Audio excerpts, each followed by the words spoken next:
안녕하세요, 오렌지TV입니다. 이분은 펩 과르디올라 감독입니다.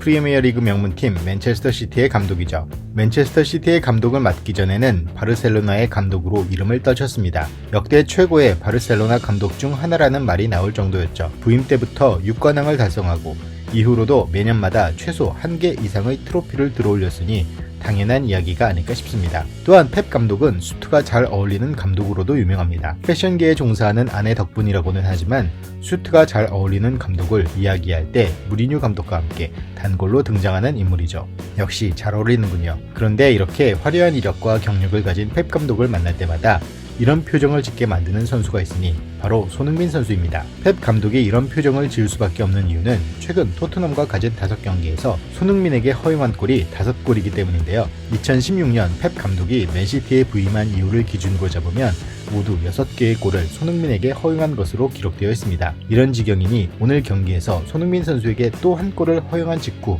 표정 관리가 안 될 수밖에 없었을 겁니다. 손흥민이 맹활약한 맨시티와의 이번 경기에서 토트넘은 2대0 승리를 거두며 리그 선두에 올라섰는데요. 경기 후 펩 과르디올라 감독은 이런 인터뷰를 했습니다.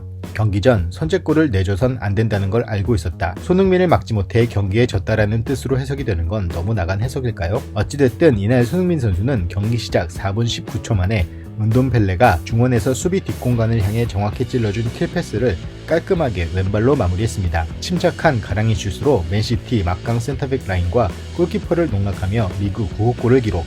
다시 득점 선두에 올랐는데요. 이날 4분 19초 만에 터진 결승골은 2016년 12월 맨시티가 아스널전에서 내준 골 이후 리그에서 가장 이른 실점이기도 했습니다. 손흥민은 맨시티 킬러라는 공식이 다시금 입증이 된 셈이죠. 로셀소의 두 번째 골 역시 손흥민 선수가 간접적인 영향력을 행사했습니다. EPL 최강이라는 맨시티 수비 두세 명이 모두 손흥민만 보고 따라가고 있는 사이 로셀소는 뒤에서 한 명만이 애처롭게 따라가 수비를 하는 바람에 로셀소가 손쉽게 골을 넣을 수 있었죠. 이쯤 되면 진짜 맨시티 수비수들 손흥민이 꿈에서도 나오지 않을까 걱정이 될 정도입니다. 최근 손흥민 선수를 둘러싼 논란이 두 가지가 있는데요.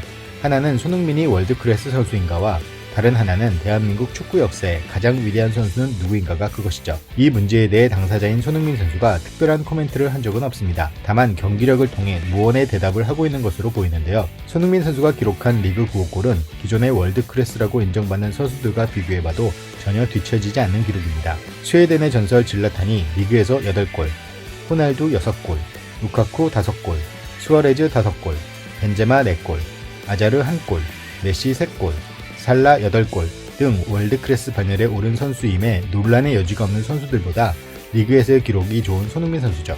월드클래스 논란이 지속되고 있는 상황에서 손흥민 선수는 오로지 실력으로 자신의 클래스를 인증하고 있는 듯 보입니다. 맨시티전 승리는 토트넘으로서도 의미가 깊은 승리였습니다.